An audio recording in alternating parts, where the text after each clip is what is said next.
성령 하나님, 전심으로 우리 하나님을 찬양을 원하오니 저희들 성령 충만하게 역사해 주시고, 아멘. 오직 이 시간을 통해서 주 그리스도시가 예수님이 우리의 그리스도인 것을 알게 하여 주시옵소서.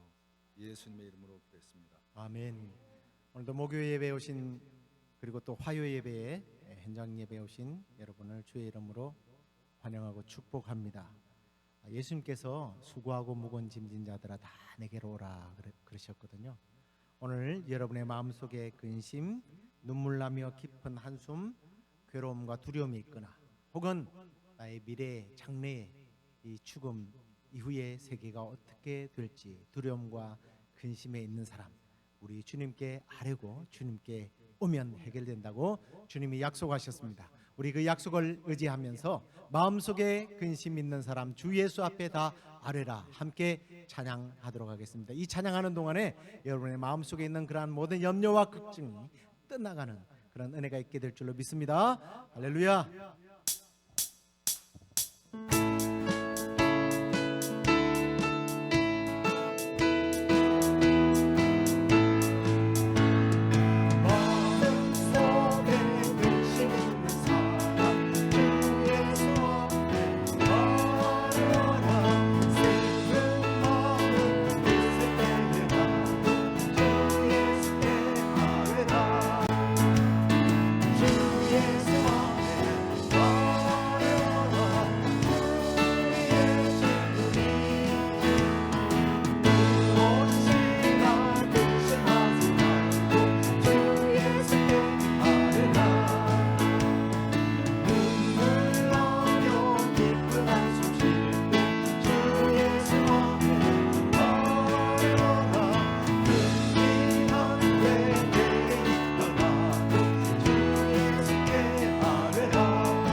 무엇이나 근심하지 말고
신실하신 그 하나님, 우리의 모든 기도를 빠짐없이 심지어 우리가 구하지 않은 것까지도 다 응답해 주시는 그 신실하신 하나님을 우리 계속해서 찬양하도록 하겠습니다.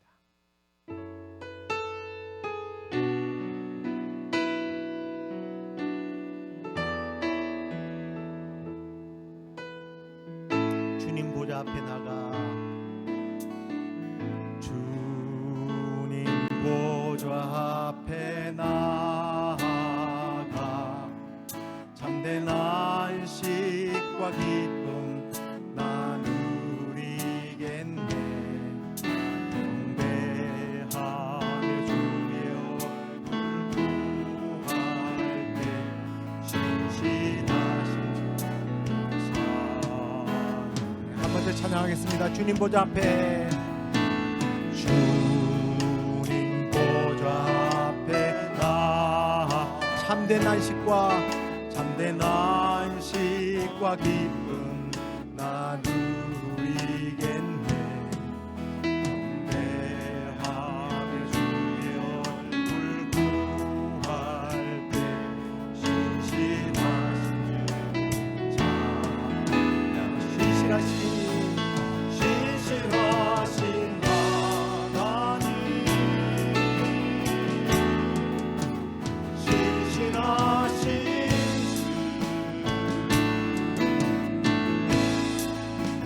나의 주 하나님은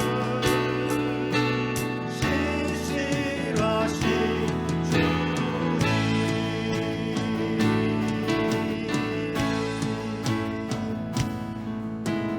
기도 드시는 하나님, 폭풍 속에 내 등불 내놓으시나, 주의 날개 아래서 내 맘 쉬리니 신실하신 주님 찬양해. 신실하신 하나님, 신실하신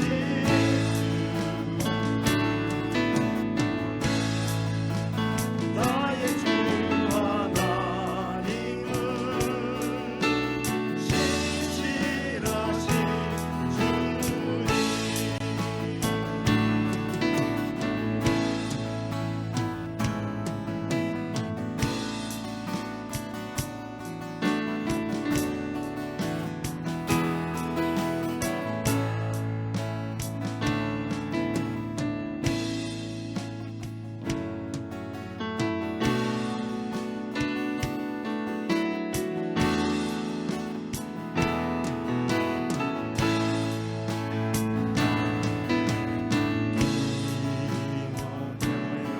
주신 하나님, 나로 고통받는 자를 위로하게 하소서. 평생에 주의 사랑을 전하리. 신실하신 주 찬양해. 신실하신 하나님, 신실하신 주 나의 주 하나님은 신실하신 주님. 신실하신 하나님, 신실하신 주 나의 주 하나님은 신실하신 주님.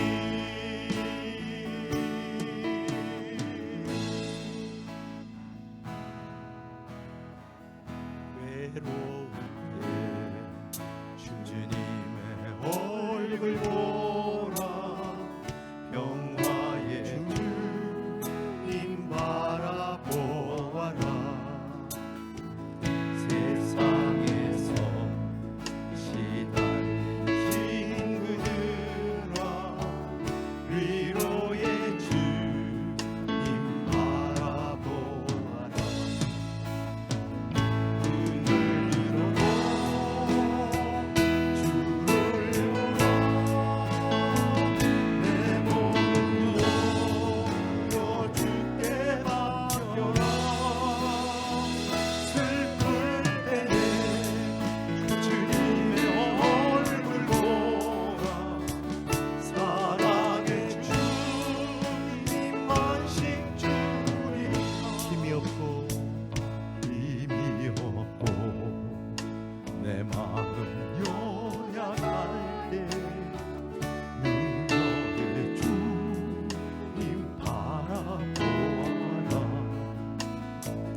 함께 고백하면서 기도할까요? 주님만 바라보겠습니다. 어렵고 힘들 때에 사람을 의지하거나 제도를 의지하거나 물론 법을 의지해야 할 때도 있겠지만 우리가 가장 먼저 우선순위로 하나님, 괴롭고 힘들고 마음이 답답하고 눈물 나며 깊은 한숨을 쉴 수밖에 없는 그런 괴로움과 두려움에 처할 때에 주님을 바라보겠습니다. 주님 보좌 앞으로 나가겠습니다. 기도하겠습니다. 우리의 기도에 귀를 기울이시는 하나님, 우리가 구하지 않은 것까지도 다 응답하시는 그 하나님께 기도의 사람이 되겠습니다. 우리가 그렇게 주님 앞에 다짐하면서 혹시 여러분의 지금 마음의 소원이 있다면 주님 응답해 주옵소서 하고 우리 주여 함께 부르짖고 기도하겠습니다. 주여, 그렇습니다. 주님, 우리의 마음에 근심과 염려와 걱정들이 쌓일 때가 많지만 아버지 하나님, 그러나 우리가 하나님을 찾기보다는 아버지 사람을 찾았습니다. 어떤 찾고 오늘 의지하고 아버지 하나님을 의지하지 못했던 우리의 전부 부끄러운 모습들을 주여 이 시간에 주님 회개하면서 우리의 남은 생에 주님만 의지하기로 작정합니다. 주님만 바라보기로 작정합니다. 내 마음속에 근심과 염려와 눈물과 괴로움과 행복이 있을 때 주님을 찾겠습니다. 주님, 내 마음에 있는 이 답답한 마음을 주님의 시간에 주여 해결하여 주시옵소서. 안식 주시는 주님 앞에 나아가오니 주님 해결하여 주시옵소서.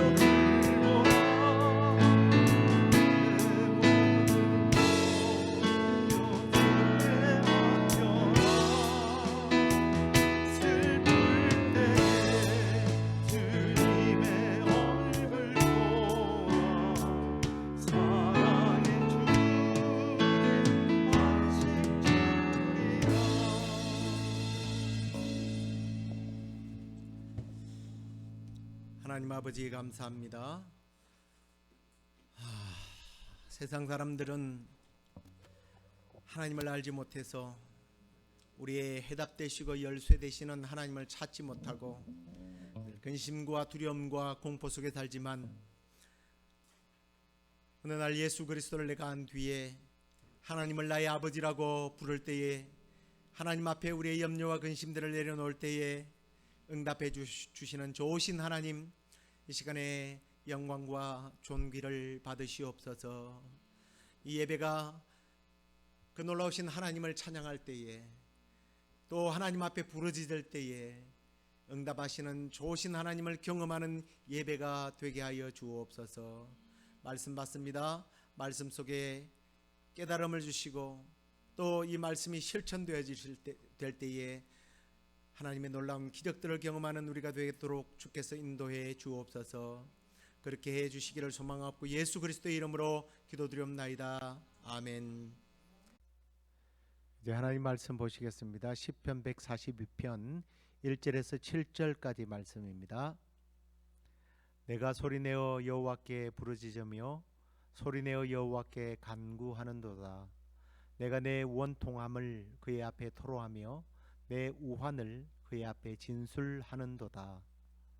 내 영이 내 속에서 상할 때에도 주께서 내 길을 아셨나이다. 내가 가는 길에 그들이 나를 잡으려고 올무를 숨겼나이다. 오른쪽을 살펴보소서. 나를 아는 이도 없고 나의 피난처도 없고 내 영혼을 돌보는 이도 없나이다.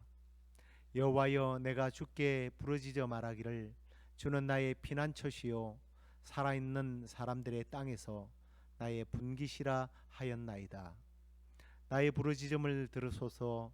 나는 심히 비천하니이다. 나를 핍박하는 자들에게서 나를 건지소서. 그들은 나보다 강하니이다. 내 영혼을 옥에서 이끌어내사 주의 이름을 감사하게 하소서. 주께서 나에게 갚아주시리니 의인들이 나를 두루리이다. 아멘.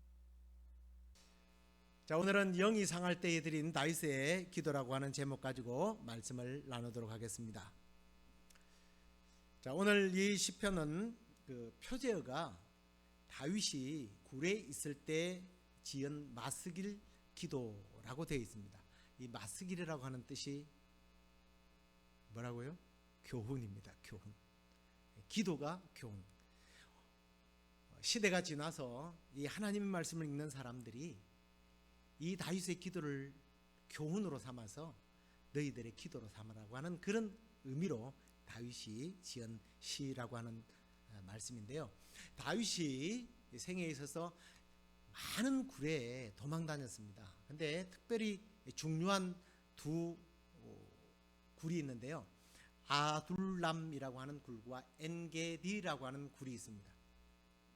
이 엔게디라고 하는 굴은 다윗이 쫓기다가 동굴 속에 숨어 있다가 이 사울과 직접 대면하는 부분인데, 물론 직접 대면은 아니고요. 사울이 용빈이 마려워서 굴 속에 볼일을 보러 왔는데 다윗이 보는 앞에 있는 겁니다. 얼마든지 다윗은 그를 죽일 수 있었지만 하나님의 기름 부음 받은 종이라 이래서 죽이지 않아요. 그리고 옷자락만 살짝 베었는데, 성경에 보면 다윗이 얼마만큼 마음이 순수한 사람이냐면 그 하나님이 세운 사람의 그 옷자락을 잘랐다는 것 때문에 마음이 아파서 나중에 가서 이시를 직고합니다.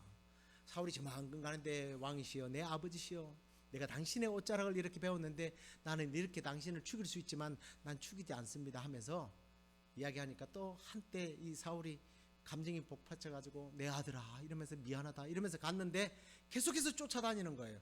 아무튼 그러다가 아둘람이라고 하는 곳에 또 숨게 되는데, 이곳은 다윗의 가족들이 이제 그곳에 뭐 다윗이 당연히 사울의 원수니까 해를 당할까봐 다윗에게 도망을 옵니다. 그리고 이 사울의 폭정에 괴롭힘을 당하던 사람들이 도망을 와요. 도망을 와서 다윗과 함께 지내게 됩니다. 나중에 600만 명까지 찹니다만 초기에는 한 400여 명이 다윗을 따라다녀요. 근데 이 아둘람이라고 하는 장소는 한 400여 명이 다윗의 가족들과 함께 숨어 있을 때입니다.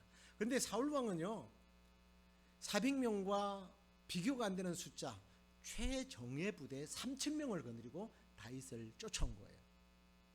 자, 그런 상황에서 다윗이 지금 동굴에 갇혀 있는 상황이에요. 자신의 안전을 보장받지 못하는 그런 다윗. 근데 한편으로 여러분이 생각해 보면 그렇게 싸움을 잘하는 장수 다윗이 비겁하게 도망을 다니고 숨어 다니는 것이 명예롭지 못하지 않는가? 싸워서 쟁취하면 되지라고 생각하겠지만 다윗은요, 앞에도 말씀드렸던 것처럼 하나님의 종과 싸우기 싫었던 거예요. 그래서 피한 겁니다. 그런데 그렇게 어려움을 당하면서도요, 시편 57편을 보면 똑같은 동굴에 있었음에도 불구하고 그는요 하나님을 찬양을 해요. 내 마음이 확정되었사니 내가 노래하고 찬송하리이다. 비파야 수금아 깰지어다. 내가 새벽을 깨우리로다. 내가 만민 중에 주께 감사하며 뭇나라 중에서 주를 찬송하리이다. 이게 어디 도망다니는 사람들이, 지금 목숨이 촌각에 달려있는 사람이 부를 수 있는 찬양이 노래가 아니잖아요. 그럼에도 불구하고 다윗은 그런 어려운 상황 속에서도 하나님을 찬송하고 기도했던 거예요. 어떤 환경에 처한다 할지라도 하나님께 대한 신앙이 변치 않았다는 것을 이런 다윗을 통해서 보여주고 있는 거예요.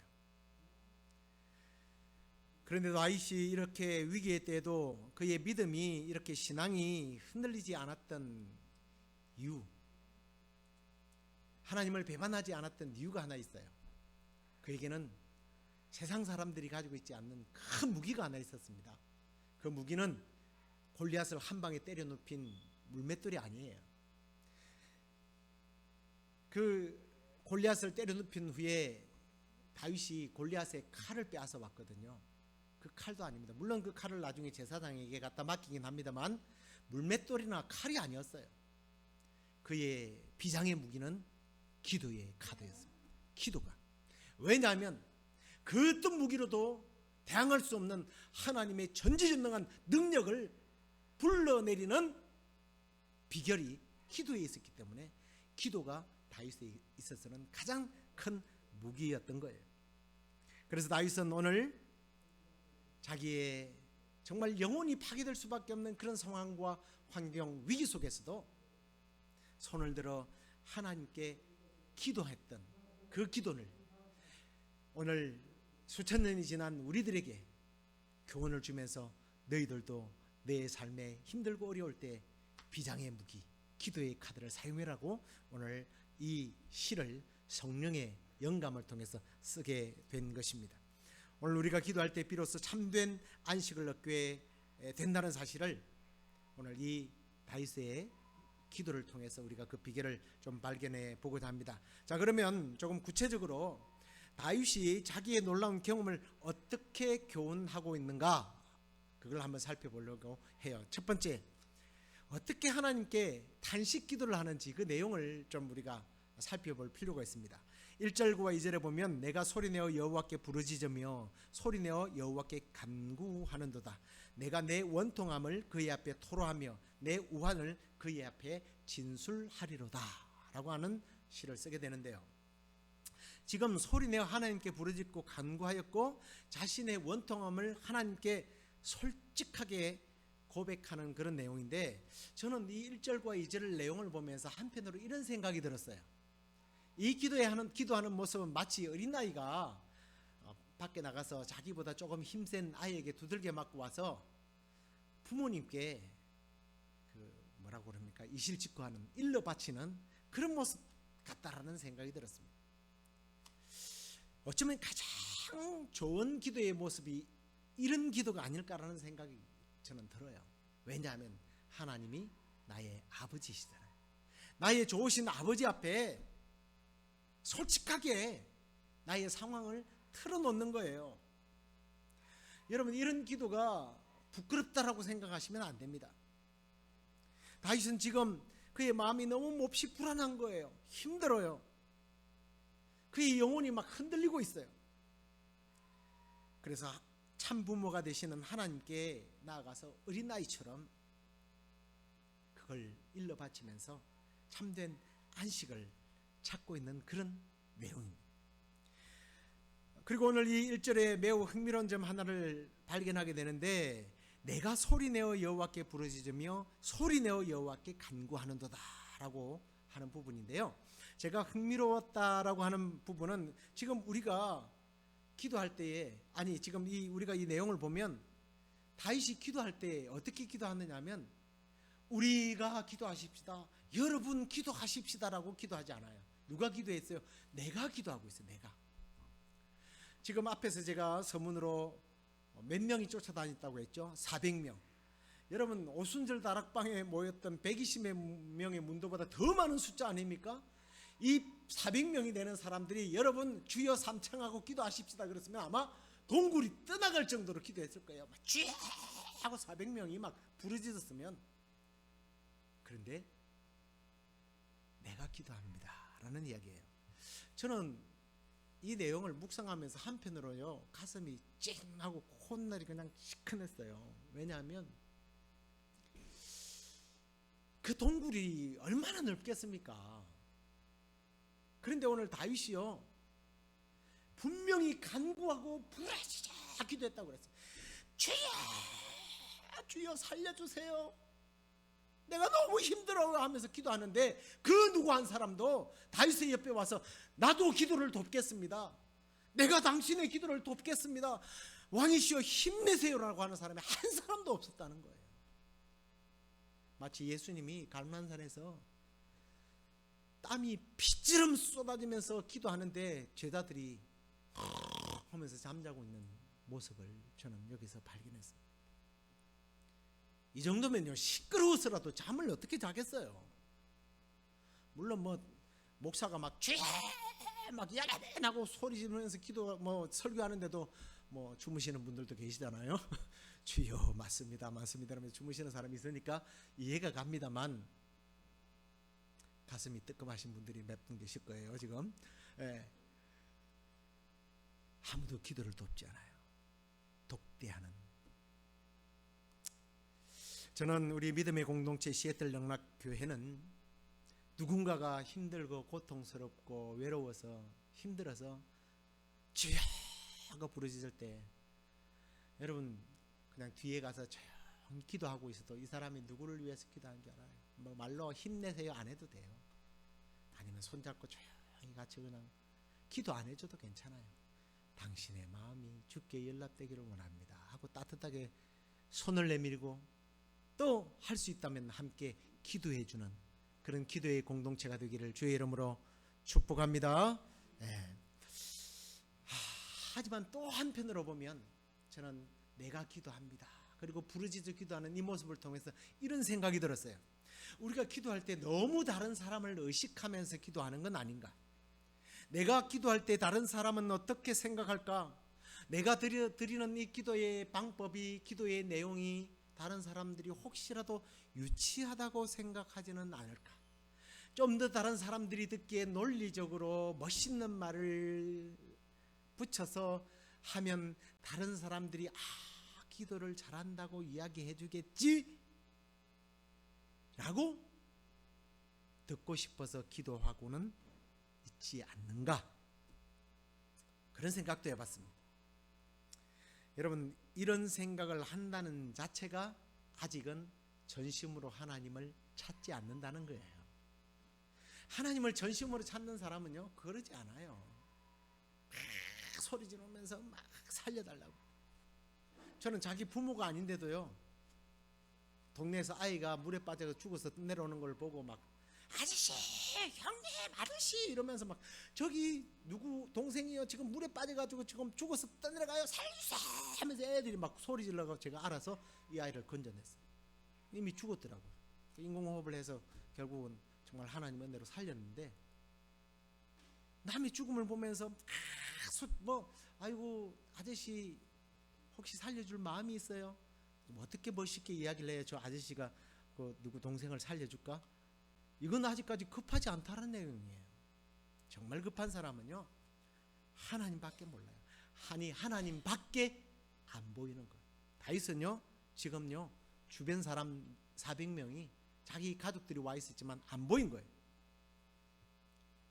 힘들고 어렵습니까? 정말 은혜가 필요합니까? 남의 눈치 보지 마세요. 하나님께. 그리고 간구한다는 이 말 자체가요, 이 히브리의 뜻을 보니까 이런 뜻이에요. 관계 속에서 말하는 태도를 말합니다. 그러니까 아무런 관계가 아닌데 막 살려달라고 하면 왜 그러세요? 나 아세요? 이럴 거 아니에요. 아주 친밀한 관계 속에서만 얘기할 때 쓰는 용어로 이게 애틋한이라고 하는 말인데, 참 애틋한 관계 속에서만 말하는 이 히브리어가 간구하다, 여기에 사용되는 간구하다는 뜻입니다. 하나님은 나의 하나님이시고 자기를 기름 부어 세우신 하나님이고 자기의 미래를 책임져 주실 하나님이고 지금 이 상황과 환경을 역전시켜 주실 분도 하나님밖에 없습니다. 하나님, 평소에도 나를 얼마나 사랑하셨습니까? 하나님 아시죠? 이런 마음으로 하나님께 간절히 기도했던 거예요. 그리고 또 2절에 보면 내가 내 원통함을 그의 앞에 토로하며 내 우환을 그의 앞에 진술한다. 이게 원통하다. 이게 이 원통하다는 말을 여러분 어떤 생각을 하십니까? 근데 참 제가 이 원통이라는 말이 얼마만큼 간절히 하나님께 기도를 드린 걸까 하고 이 히브리 사전을 이렇게 찾아봤는데요, 너무 의외인 거예요. 우리가 생각하는 원통이 아니더라고요. 우리는 원통은 뭐 어떤 겁니까? 막 상대를 붙잡고 막 애걸복걸 하는 거 아닙니까? 근데 여기서 말하는 원통이 시아흐라고 되어 있는데 이게 뭐냐면 묵상하다예요. 아니 무슨 소리야? 이걸 왜 묵상을 해? 여러분 좀 감이 오십니까? 내가 너무 억울한 거예요. 너무 원통한 거예요. 이 환경이 이해가 안 되는 거예요. 하나님 어떡할 거예요? 이게 아니라 잠시 생각을 해보는 겁니다. 내가 왜 이렇게 어려움을 당하고 있지? 저 사람은 왜 나를 자꾸 죽이려고 하지? 하나님께서 지금 나에게 무슨 사인을 보내주시는 거죠? 이게 묵상이에요. 이 원통함이 이 묵상하다는 뜻이라는 거예요. 기도를 통해서 하나님 나 너무 억울하거든요, 이게 아니라 하나님 말씀하십시오. 제가 왜 이래야죠?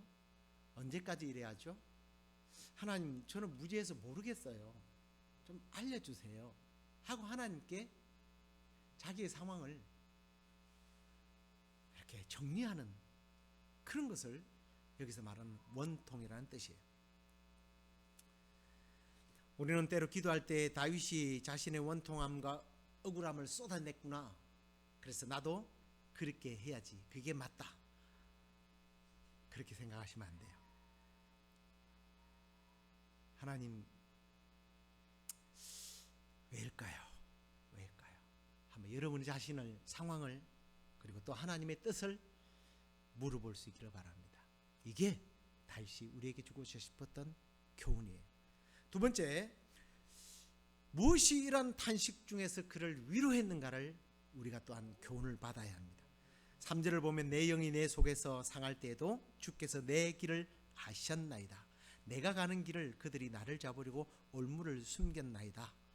그렇게 되어 있는데 전반절에 대한 내용이에요. 내 영이 내 속에서 상할 때에, 그럴 때도 주님께서 나를 어떻게 했다고요? 아셨다는 거예요. 내 길을 아십니다. 나의 가는 길을 주님이 아십니다. 우리의 믿음의 선배들이 참 어렵고 힘들 때도 그들이 이겨낼 수 있었던 비결이 바로 여기 있었던 것 같아요. 하나님은 아시지. 하나님은 아시지. 그럼 뭐 우리가 나 같은 죄인 살리신 그 찬양을 부르다가 우리 한국 사람들이 잘하는 찬양이 하나 있어요. 뭐죠? 아시지요, 아시지. 그게 참 철학 맞은 것 같은데요, 그게 정답이더라고. 하나님, 내가 다 알지 않아도 아시죠. 하나님 아시죠. 내 형편, 내가 왜 이렇게 눈물 흘리고 있는지, 내가 왜 이렇게 금식하고 있는지, 내가 왜 이렇게 부르짖고 있는지 하나님 아시죠. 아니, 하나님이 아십니다. 믿습니까? 하나님이 알아요. 그래서 하나님은요, 우리가 얼마만큼 어떤 멋있는 기도를 드리느냐, 이게 중요한 게 아니라 그냥 하나님 앞에 기도하러 왔다는 이 자체가 중요한 거예요. 왜냐하면 우리가 무엇을 구해야 하는 것인지를 예수님 그랬잖아요. 다 아신다 그랬어요. 다 아시니까. 하나님, 나 기도하러 왔어요. 하나님 아시죠. 하나님 아신다는데 하나님 갑니다 이러면 곤란하죠. 하나님 아시니까 나 이제 갈게요 이러면 그게 아니라 하나님 아시죠. 그리고 침묵하면서 왜 이런 일이 일어나는지 답을 주십시오. 요한복음 10장 14절 15절에 보면 나는 선한 목자라 내가 내 양을 알고 양도 나를 아는 것이, 15절 아버지께서 나를 아시고 내가 아버지를 아는 것 같으니 나는 양을 위하여 목숨을 버리느냐. 우리 주님은 우리를 아신답니다. 너무나 잘 알기 때문에 우리를 위해서 목숨을 버리기까지 하신답니다. 알았던 게 우리식으로 말하면 죄라서. 하나님은 우리의 형편을 아십니다. 무엇보다도 성령님을 하나님께서 우리의 속에 보내셔서 우리가 무슨 생각을 하는지, 왜 이렇게 깊은 밤 잠 못 이루고 슬피 울고 있는지 아시는 분이 있습니다. 오늘 다윗의 기도는 하나님이 나를 아셨다는 것 때문에 위로를 받고 세상을 살아갈 용기를 얻어서 마침내 이스라엘의 최고의 왕이 될 수 있었습니다. 이제 말씀을 맺겠습니다. 오늘 이 다윗의 기도의 고백이 담긴 시를 교훈 삼아서 우리도 다윗처럼 힘들고 어려울 때 부르짖어 기도하는 것을 부끄러워하지 마십시다. 우리 부모님께 어린아이들이 와서 생떼 쓰는 것처럼 기도한다고 해서 결코 부끄러운 일이 아닙니다. 그렇다고 상황 앞에서 아무런 생각도 없이 하나님께 원망과 불평거리를 쏟아내라는 뜻이 아닙니다. 다윗처럼 묵상하십시오. 하나님의 뜻을 발견하십시오. 그리고 하나님의 뜻이라면 순종하고 감사하십시오. 더 나아가 탄식할 수밖에 없는 상황 속에서도 하나님께서 나를 하신다는 사실 때문에 위로받고 힘내고 남은 삶을 우리 주님과 함께 승리하는 저와 여러분 되기를 주의 이름으로 축원합니다. 우리 함께 찬양, 아무것도 두려움 말라 찬양하시겠습니다.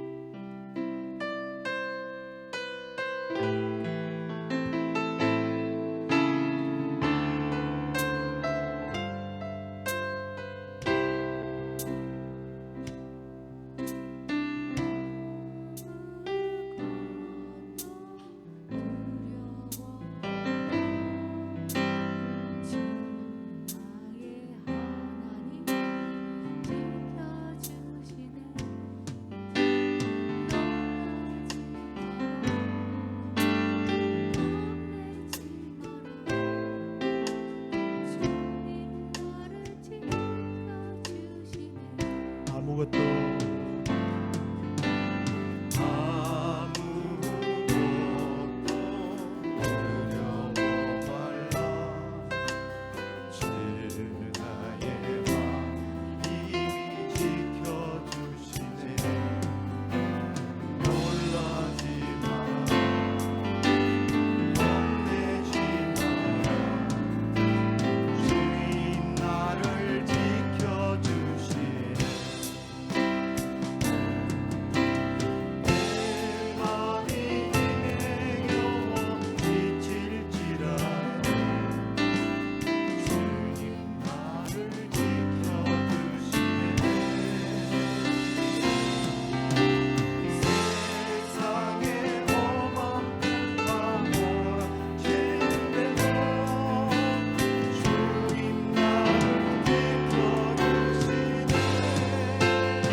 하겠습니다. 아무것도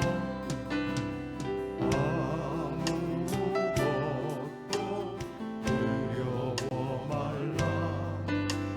주 나의 하나님이 지켜주시네. 놀라지 마라. 겁내지 마라. 주님 나를 지켜주시네. 내 맘이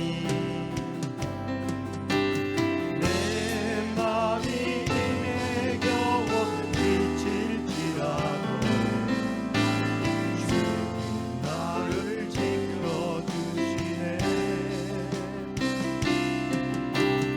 세상의 험한 뜰과 몰아치려도 주님 나를 지켜주시네.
하나님, 현실이 너무 답답하고 힘들고 나의 가까운 가족들도 때로는 내 마음을 몰라줄 때에 포기하고 싶고 주저앉아서 일어나기 싫고 이런 슬픔과 아픔이 변하여서 원망과 불평이 일어나기 쉬운 우리의 환경 속에서 오늘 이 다윗의 마스길의 노래 기도의 교훈을 우리의 삶에 교훈받았습니다. 우리도 하나님 어렵고 힘들 때이다 이처럼 솔직하게 하나님께 독대하고 나의 기도가 그렇게 멋있게 다른 사람들이 볼 때에 인정하고 들어줄 만한 그런 내용만이 아니라 우리 하나님은 그런 것과 상관없이 내가 하나님 앞에 와서 엎드리기만 해도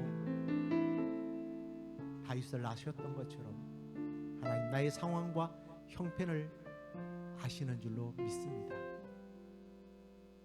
그 하나님 앞에 묵상하며 내가 왜 이런 어려움에 처해 있는지를 나의 원통함을 주 앞에 아뢰어 우리 주님이 받으시는 우리 주님이 응답하시는 놀라운 응답을 경험하고 남은 여생 기도의 사람으로 기도의 능력자로 쓰임받는 우리 시애틀 영락교회 모든 성도들 또 이 방송을 듣는 모든 성도들이 되도록 인도해 주시옵소서. 그렇게 해주실 줄로 믿사옵고 예수 그리스도의 이름으로 기도드리옵나이다. 아멘. 지금은 우리 주 예수 그리스도의 은혜와 하나님의 크신 사랑과 성령의 위로 교통 충만하심이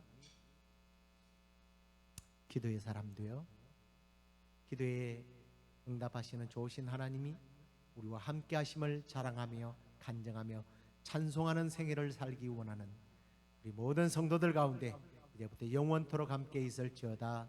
아멘.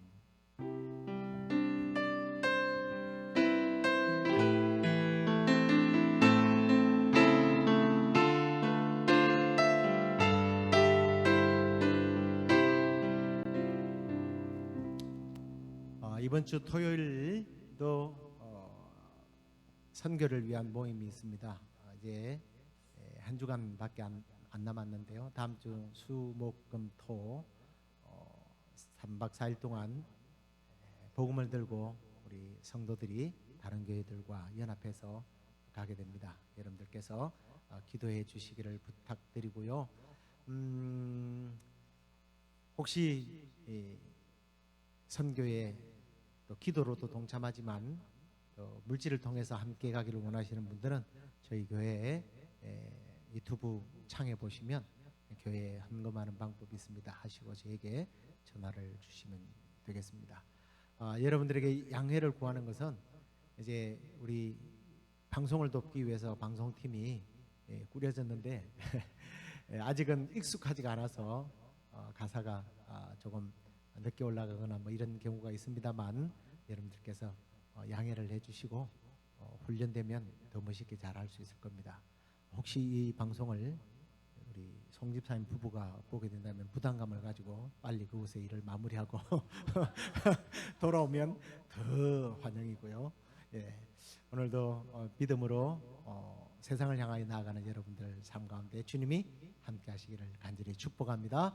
주일날 뵙겠습니다.